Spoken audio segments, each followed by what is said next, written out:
Are you doctor? I always have to ask the English vets. Are you Dr. Officially, Daniel? yes. I mean, I did, because I'm from Germany, I did the doctorate as well. So I was a doctor before I came to the UK.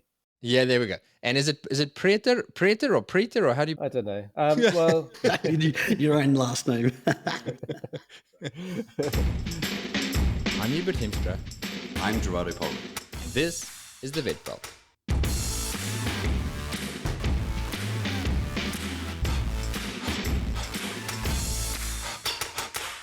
What's your knee-jerk reaction when I say the words corporate practice? The past few decades have seen some immense changes in how our profession is structured. And now more than ever, there are a handful of big questions on the lips of most people in the profession, regardless of where in the world they are. If you're a new grad, what does a supportive practice look like? Where can I find this practice? Do I go corporate? Do I go private? Do I do an internship? And if you're an owner or a manager, where are all the vets? How do I attract them? And what about the new grads? What do they want from us? How do I support them appropriately? And how do we keep them? These are exactly the sort of questions that we tackle in this episode. And our guest is just the right person to ask. Dr. Daniel Preter was, at the time of recording this episode, the head of vet development and future vet recruitment for Medivet, a large group of vet practices in the UK. I say at the time of recording because we caught Daniel in the last few weeks of this role. And by the time you're listening to this, he'll be enjoying some well-deserved downtime before he undertakes his next adventure. Daniel worked himself into this role over a 25-year career in the company that started with ownership of one of the founding practices in the group. Now, you don't get to where Daniel was in his career without seeing a few things and learning a few things.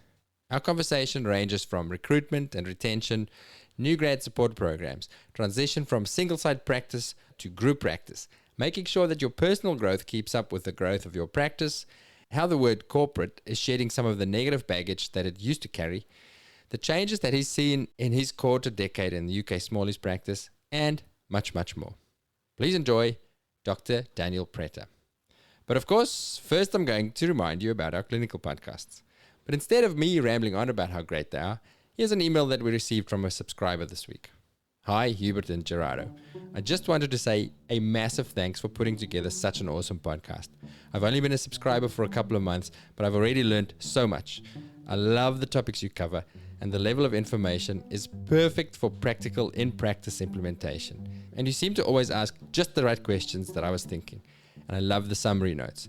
Congratulations on putting together such a great product and helping all us vets out there to be better every day.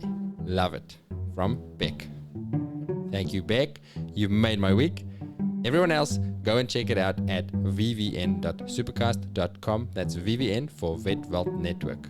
Now, back to Daniel. Dr. Daniel Preter, welcome to the Vet Vault. Thank you so much for joining us. thank you for having me. And Gerardo's here. Hey, team. It's good to be back again. Daniel, I want to start just to put us in the picture. So exactly who you are and what you do, and then we'll talk about how you got there and add questions onto that. But let's start with your title, and then we'll explain, or you'll explain to us what it means. Your current title is you're the head of vet development and future vet recruitment for Medivet. Is that correct? It's a mouthful, isn't it? Yeah.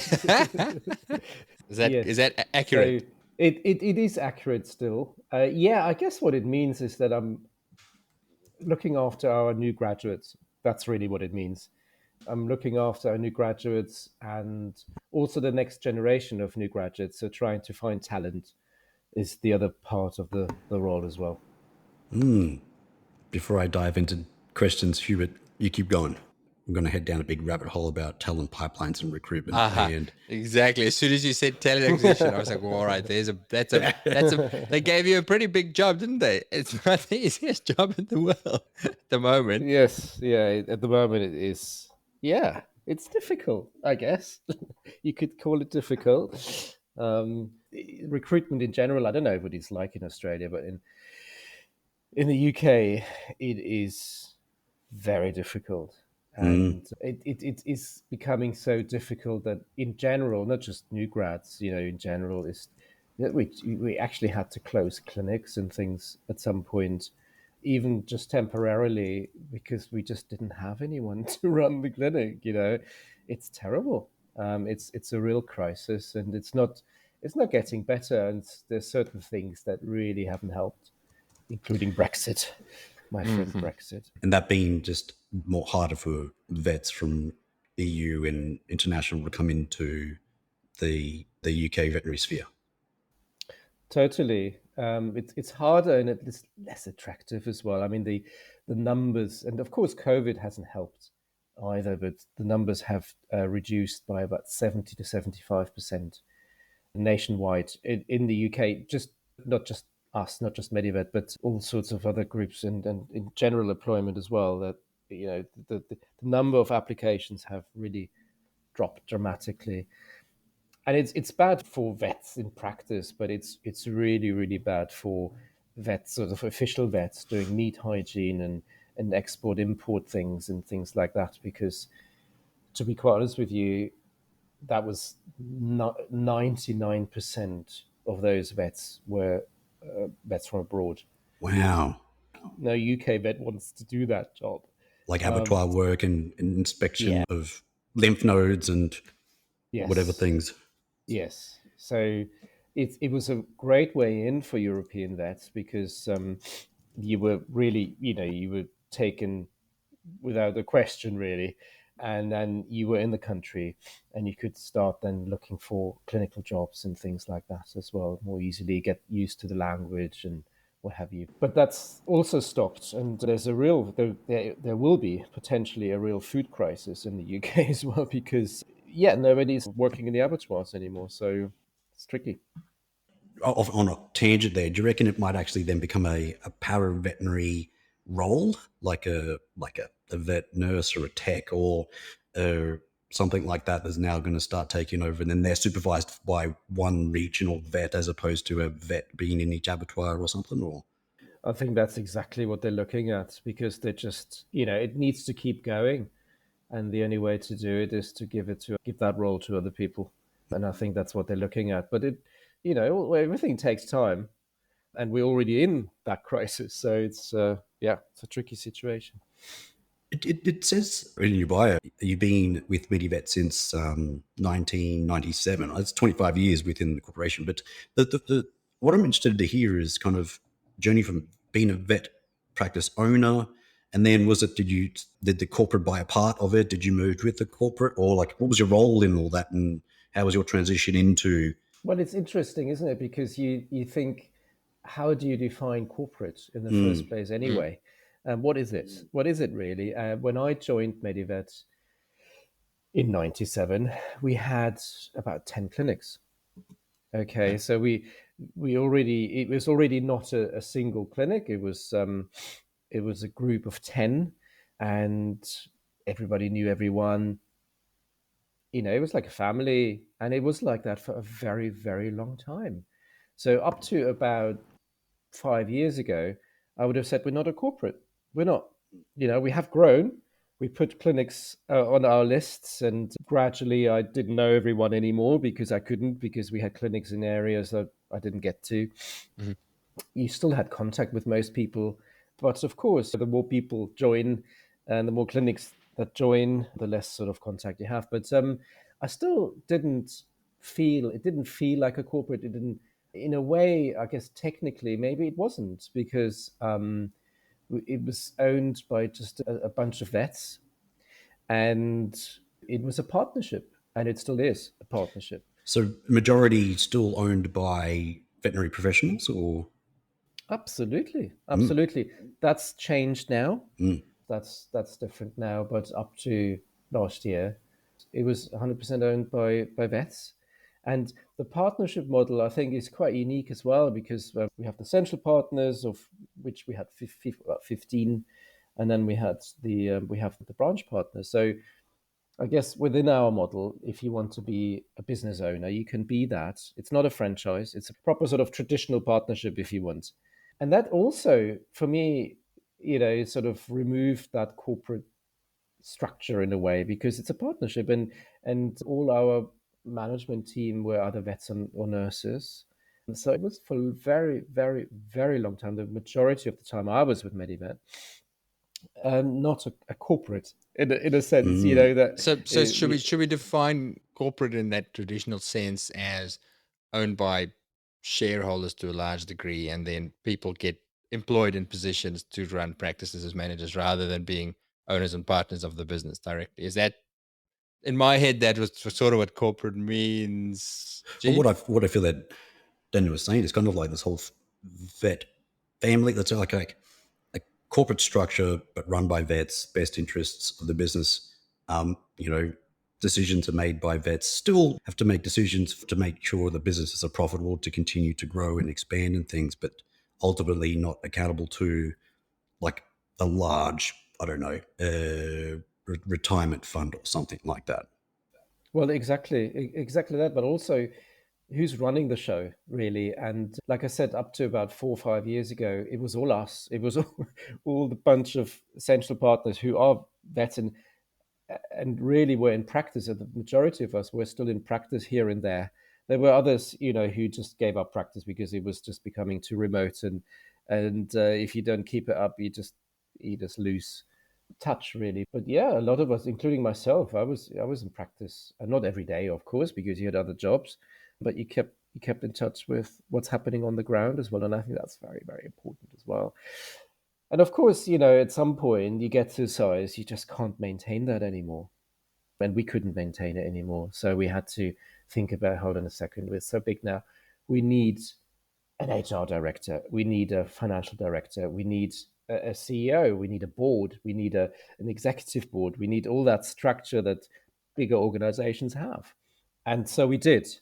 And I guess maybe at that point you could call it, from that point onwards, you could call it a corporate, as far as I'm concerned, anyway. So if you say you couldn't do it anymore, was it a skills thing? Was it a capability or skills thing that you went, nah, we need some outside help? Just a bunch of vets aren't going to cut it anymore. But pretty much. I mean, if we've, and that's the interesting thing, really, isn't it? If you go into a career like that, you have to learn new things all the time because you come out of vet school, right? You don't have necessarily a lot of experience in management and finance and law and marketing and the whole thing, and you just learn it. You just have to learn it, and yes, you get the odd people in to help until the time comes really when you say, hold on, we need someone in charge of that, whether it's marketing, finance, or whatever it might be. Yeah, that was going to be one of my questions is what were some of the skills that you were completely unequipped for? I'm trying to imagine somebody listening to this going, yeah, I'm in a group of clinics, whether it's corporate or a bigger group, and I want to move into leadership roles or other sort of roles. Mm. What were some of the biggest challenges that you personally faced in your growth? I think leadership and management in general is probably one of the big things because you sort of learn things as you go along as a vet. I, for example, had my own clinic for over 10 years, and I had my team, and ran the clinic and the team, and you just go along and you learn from your mistakes, or you don't. And then when it comes to bigger size, you just realize you can't just do that. You need proper leadership training, you need proper management training, you need to have a management structure in place. And there was a lot of learning. There was a lot of sort of learning by doing, but there was a lot of learning by attending courses and seminars and webinars and whatever else. So Just wondering, how big is the group now? How many clinics? yeah, I don't even know the answer to that question. I think it's That's big we then. must be reaching 300 and almost 400, probably 300, late 300s, something like that. All right. Wow. So Yeah. that's a mix of um, general practices and specialty practices as well, or Yeah, absolutely. I mean, for a very, very long time, we were first opinion only, and a small animal only. But we're really proud of the level of care that we provided, even as a first opinion practice, because we were one of the first clinics, for example, who had their own MRI, CT, blood transfusion unit, all that sort of stuff. Really, we were doing hip replacements in first opinion practice before Most people did that. And then we also acquired some referral clinics who do some very fancy work, of course, as well. But it's still, the majority are still first opinion. Yeah. So you said here, like, your role as head of future vet recruitment and graduate development program. It kind of implies having new vets come in and then helping them feel more comfortable and confident as quick as possible within the practice. What kind of things that you've learned over the years within that role, like things that have shifted from what you were doing at the start to what you're doing now, things that you have to shift and change? I think that the importance of a structure is something that we learned, and the importance of support, ongoing support for the graduates. And I find that that has become more and more important from a graduate point of view as well over the last few years. I think maybe, I don't know, when you guys qualified, I qualified a while ago, and back in the day, you just get on with it. Yeah. You are thrown into the deep end, whether you like it or not. And if you don't like it, well, tough. And in a way, thankfully, this is not the case anymore. At least here, in most clinics, there's still some, but in most clinics, you do expect, quite rightly, support as a new grad, because you're not the finished product. You can do certain things, certain things, but you can't just jump in and run a clinic or get on with every single consult that you see or every procedure that you come across. So that support is crucial, and that's now expected. And I think it's the right thing. But as an organization sort of supporting graduates, you need to think about, okay, so how do we give that support? And what does it look like? And what's the structure like? And what do they actually want? What do we think they need? And what do they really need? So it's been a process. It's been quite a process over the last few years. And I think we've reached now a level where we have a good product for them, that they're happy with, and hopefully do feel supported as well. I'm just going to jump in here quick. I just like what you said there, they're not a finished product. I think it like sums it up in a way. Like they talk now how about the first 3 months after the baby's born, like this is talking about babies, right? There's the fourth trimester where they should have been baked inside for longer, but there's space issues. So we pump them out at 9 months, but they're probably supposed to really come out at 12 months. But maybe that's the way the mindset shift that kind of needs to be accepted. It's like they're not a finished product. New grads are not a finished product. And when you said that, it kind of like it's all obvious known, but just the language around that almost goes like, okay, yeah, you come into our hands, and the next year and a half is where you turn into a graduate veterinarian or something like that. Yeah, I think that's accepted now by every side. So if by the grads knowing that they're not, and also by the universities as well as the employers that they're not, the finished product. So there is still a lot of work to be done, and I think there are more discussions here in the UK at the moment from official sides what that should look like. In fact, they introduced a complete new scheme last August in 21 called the Vet GDP Advisor Scheme. And that basically means, and it's now a requirement from the RCVS, the Royal College, that if you do employ a new graduate, you have to provide the support needed through the Vet GDP Advisor Scheme.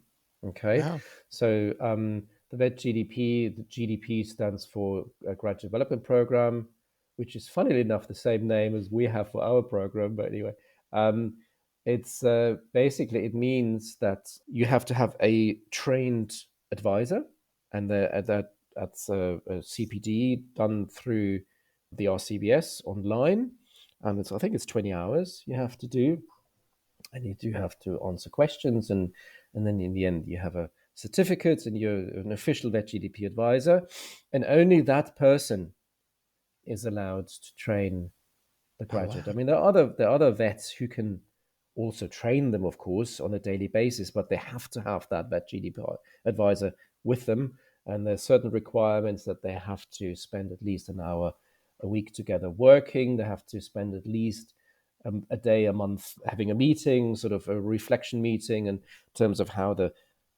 progress is going and the learning is going. But that's a requirement, man. If you don't have a vet GDP advisor in your clinic, you're not allowed to actually employ a new grad. That's really good, but it's also wow, it makes it hard for when we talked about the recruitment crisis, and if you're a small clinic, there's no ways that you can employ somebody as the GP guy, and that takes you off the table of as an employer for a new grad. So you're like, okay, yeah, absolutely. I mean, you of course utilize existing vets for that role. You've got someone who's reasonably experienced, and they have to be, because they've got to be on the UK register for at least 3 years to become a vet GDP advisor. So if you are a new grad yourself, or 2 years qualified, or under 3 years qualified, you can't train another vet. So yeah, you've got to have these people in place, absolutely, and that doesn't help to have a recruitment crisis at the same time.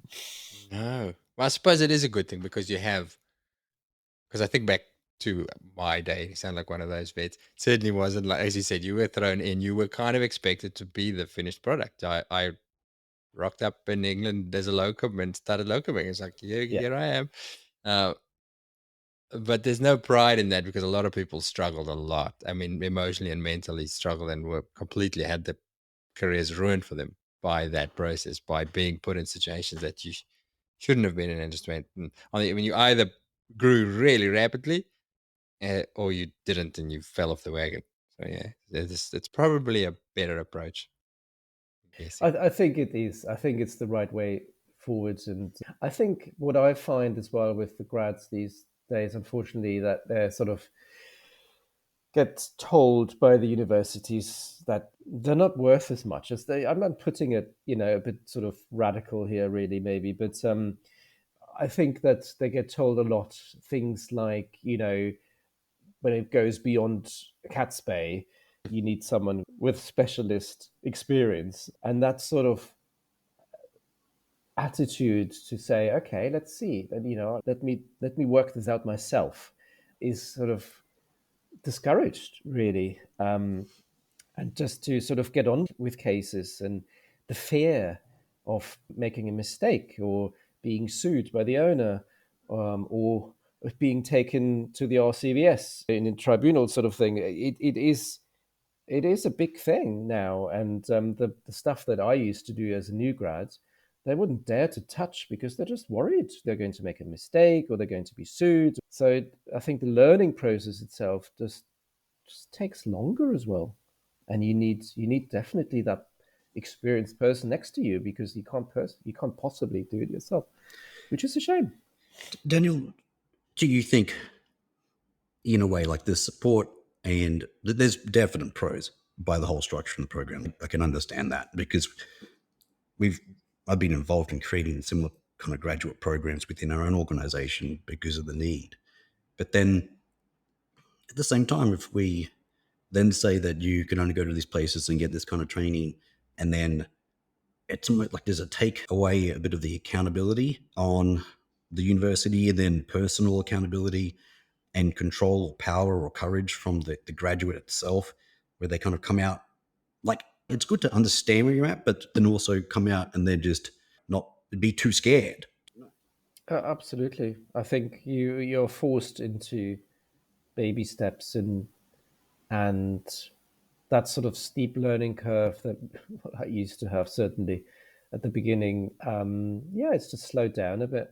But having said that, I think I mean, look, that's the official version from the RCVS since August last year. We've had a grad program in place for many, many, many years, and I think it's great to have that. Obviously, we just created our own sort of structure, and in terms of step-by-step learning and progress reports and all sorts of things. But I think it's the right thing to do as an employer as well, because you just know it's not going to work, and you might as well help. And I think it's important to give that help now. And as I said, it's expected from the student side, from the grad side as well.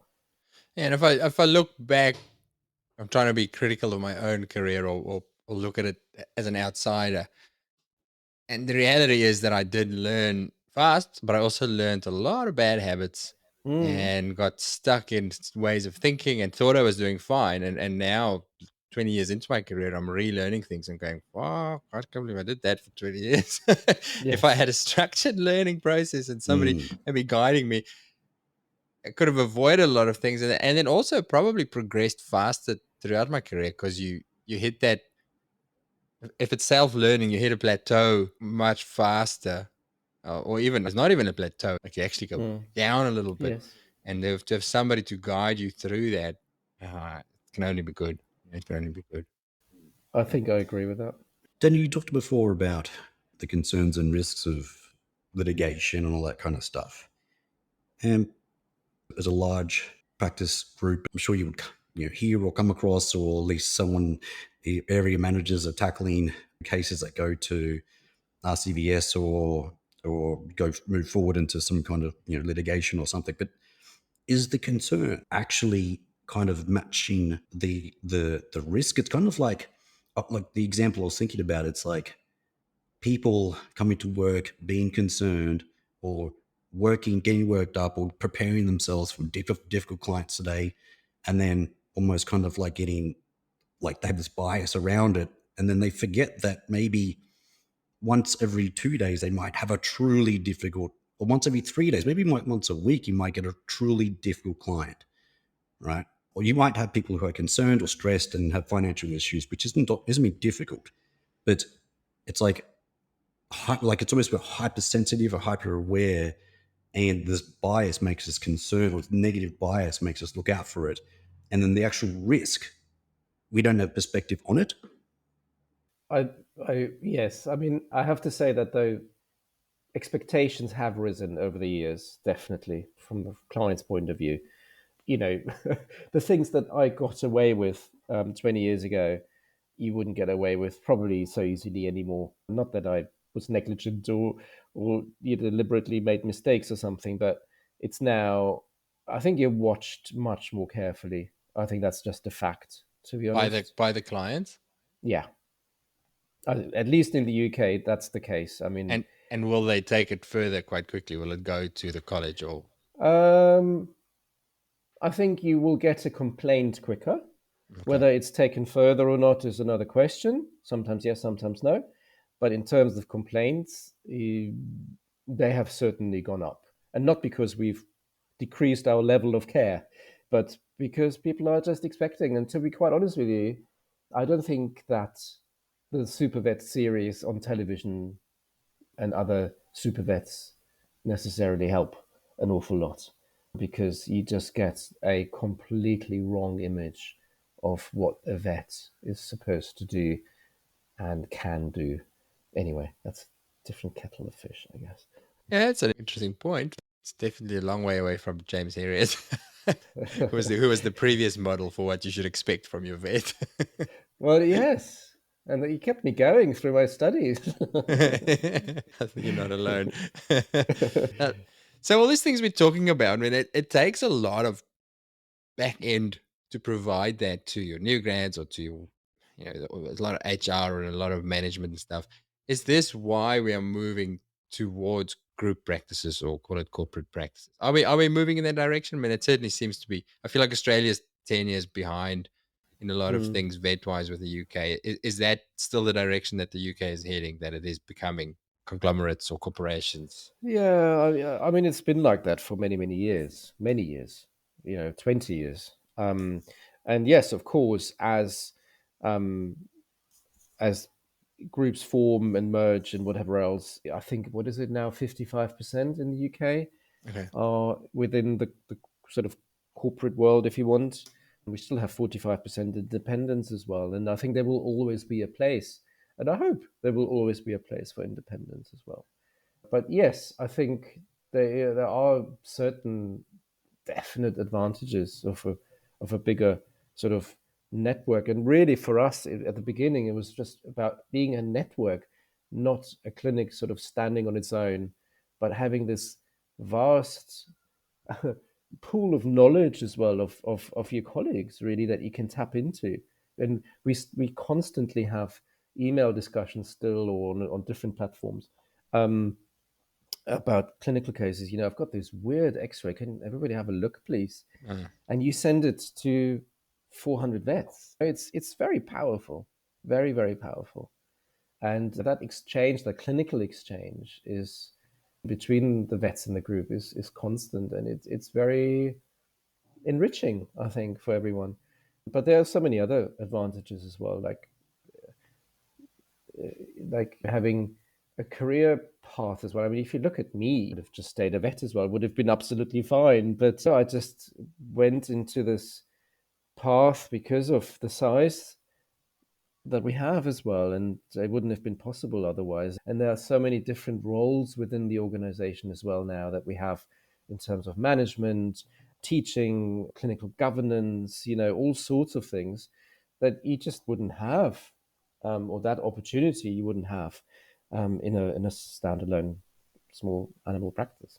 You said there about career progression, and definitely seen that with my own career. A part of it, for at least I suppose myself and Alex, or even Hubert, I suppose, you kind of forge your, like at the early stages of a large business, you kind of see the space and then you start filling the space, right? As a business owner.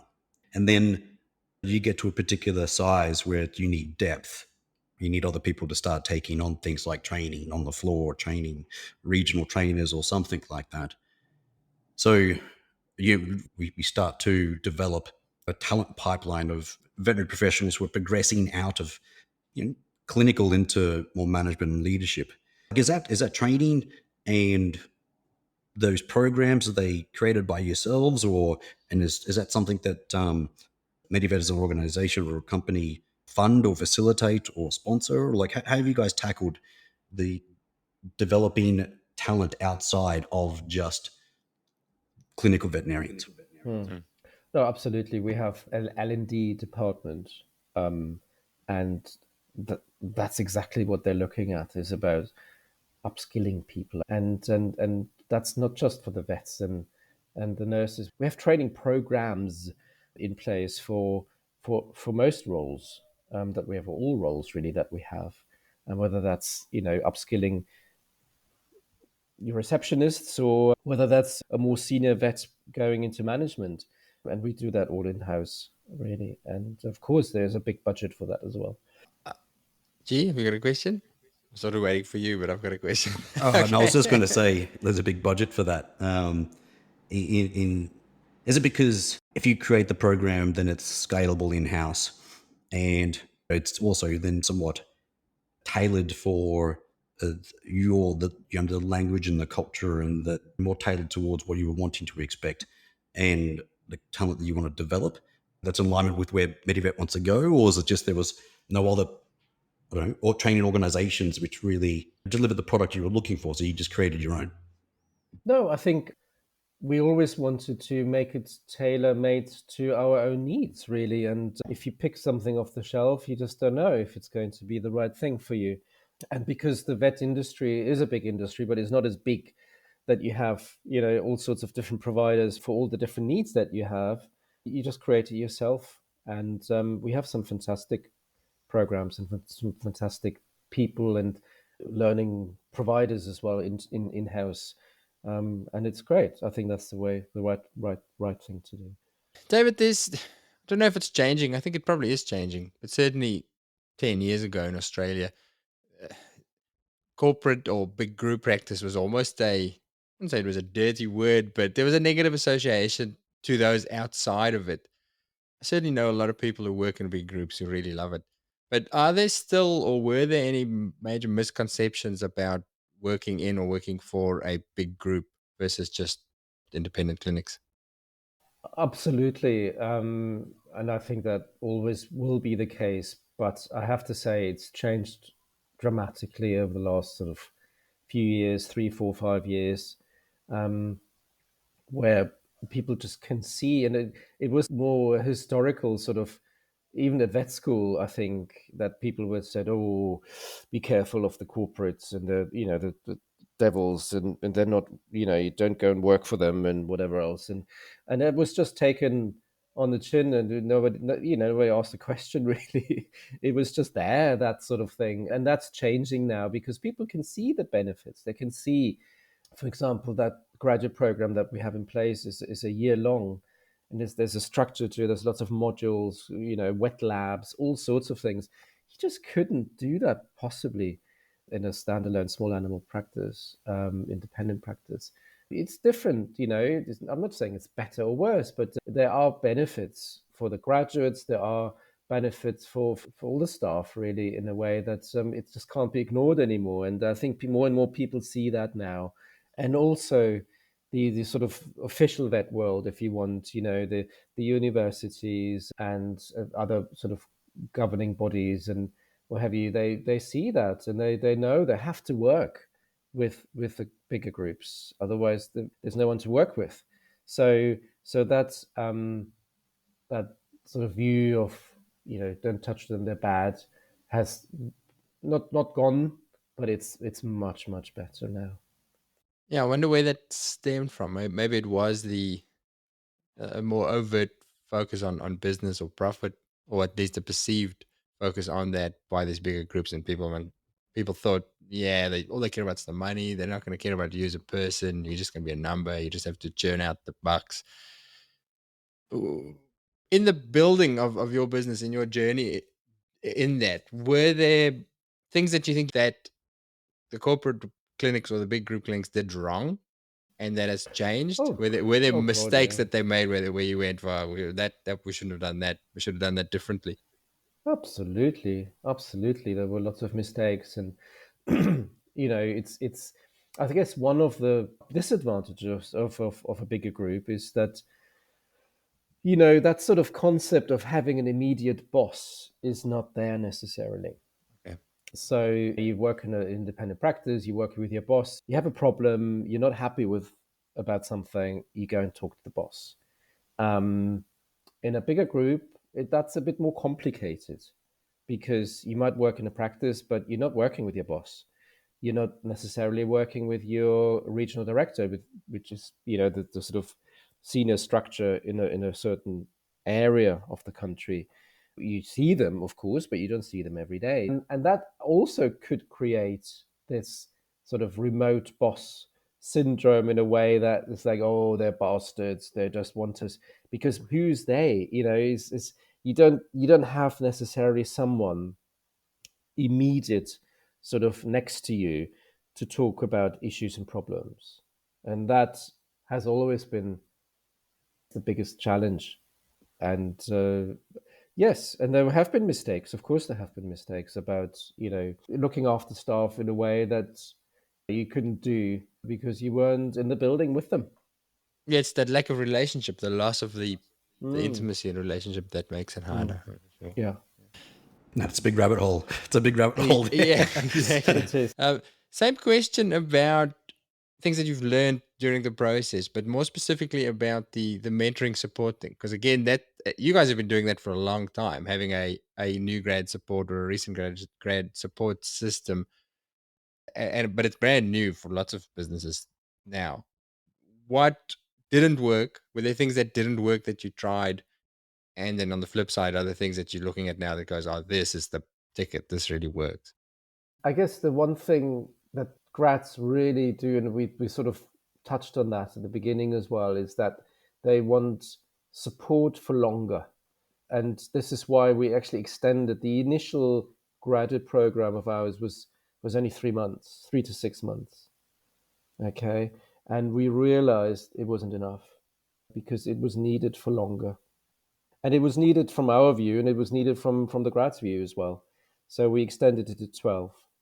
And the funny thing is, we did that probably about 5 years ago now, and the vet GDP program that's come in from the RCVS is exactly that. It's also about a year, and I guess it's sort of accepted now that that's the sort of time frame that a new grad needs at the beginning to have the support for.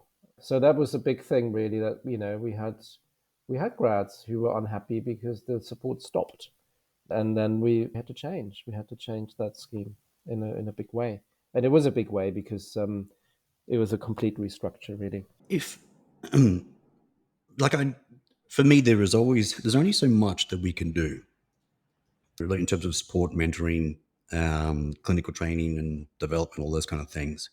And my feel is that they all veterinarians, new or old, whatever, you want to feel confident, right? Especially with new grads, they want to feel confident. They want to feel confident quick.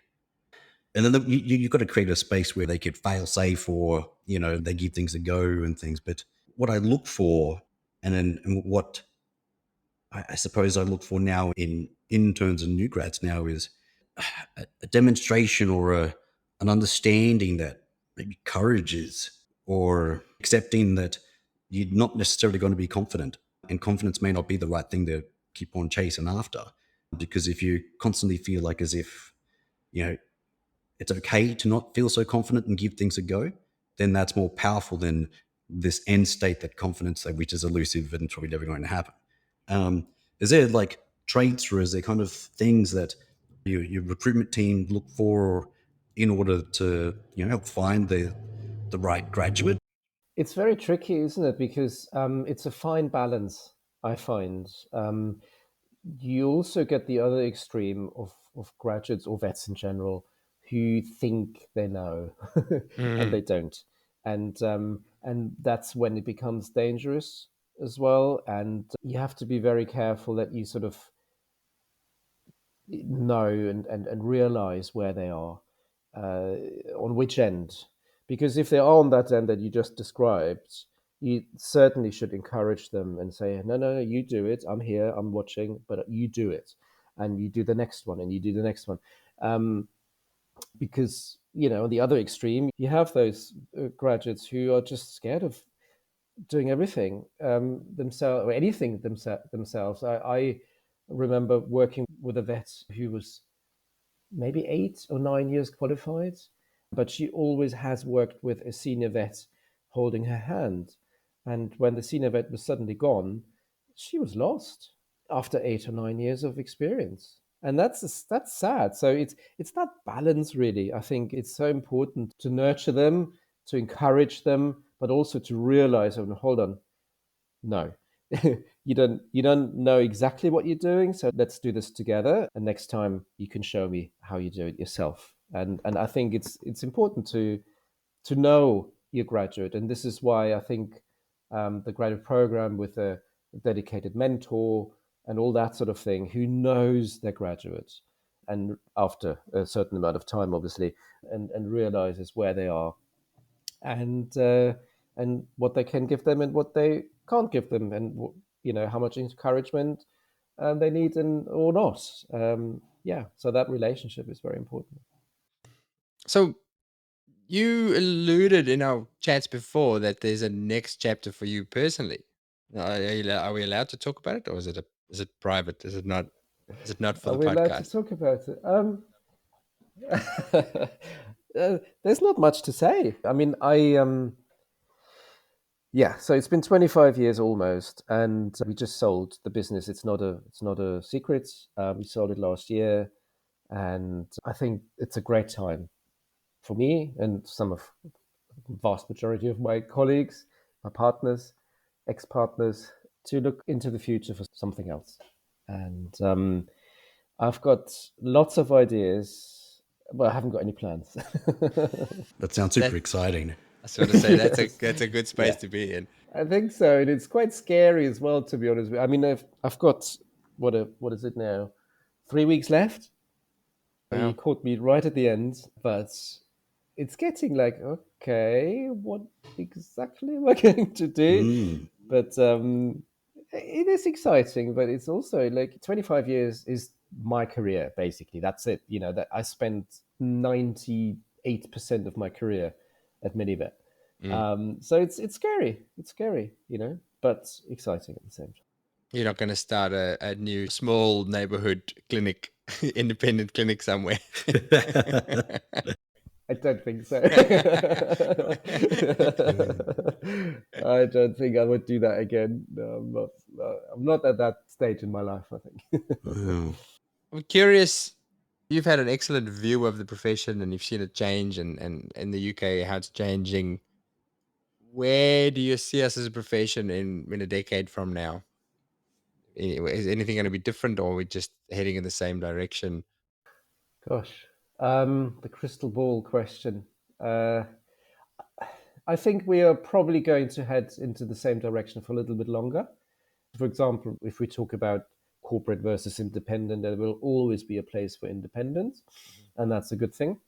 I think we are heading towards much more flexibility in terms of employment as well. We have to, because of the crisis that we have, and hopefully that flexibility will increase retention as well, which should also help the recruitment crisis.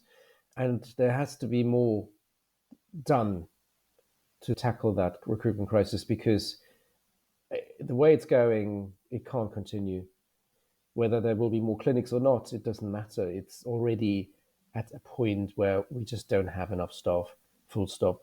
And we won't be able to provide the service to the client. So people will have to put their heads together. And it's already happening here in the UK on a big scale. What can be done to, well, produce more vets, I guess. And that's, again, here in the UK, we've got another 2 or 3 vet schools opening up. But then also keep them in the profession, keep them happy. That's going to be the big challenge. Yeah, that's excellent. Let's wrap with our standard questions. Are you a podcast listener? I saw the question on the list, and I thought, I'm not really. You should ask the question. My wife, she's a big podcast listener. There's a few things that I listened to in the past that I really find interesting. It's mainly historical stuff. I really like history, and there's a great one actually. It's called In Our Time with Melvin Bragg. It's a BBC series, and I don't know how long he's been doing it. It must be decades.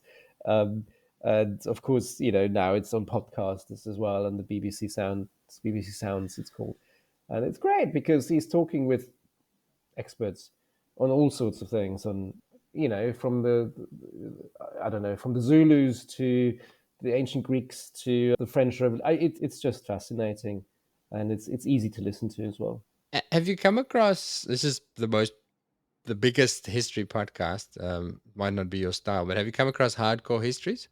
An American guy called Dan Carlin, who does these epic 4 or 5 hour episodes on also history history of the Mongolians, and there's some World War episodes. Really good, really engaging. Like I would. Okay. He only releases an episode a year almost because it's so massive. And when it's out, I'm like, oh, it's out. Okay. That's 5 days of my life gone. Oh, really? Okay. All I'm doing is listening to it. Oh, that's brilliant. Thank you for the tip. Yeah. Yeah, I'll send you a link to it. All right, then. And then our last question, our wrap-up question, is really highly appropriate to you. It is about talking to a bunch of all the world's veterinary new grads. So this is sounds like this has been your job for the last decade, is to talk to veterinary new grads. If you could give them just one message, what would it be? Gosh, have fun. I mean, really, just see the fun and the enjoyment in the job. I think that's crucial. Just to really try and enjoy every moment, and don't be scared. Be adventurous, but not too adventurous, and just enjoy it, and just really enjoy every moment. I know there's always moments where you think, "Oh my God, what did I get into here?" But just take every day as it is and try and enjoy. Have fun. Daniel, that was awesome, man. Thank you so much. Thank you. Thanks for having me. Good luck with whatever the next chapter is. I'm super excited to hear what you settle on. I'll let you know. Yeah.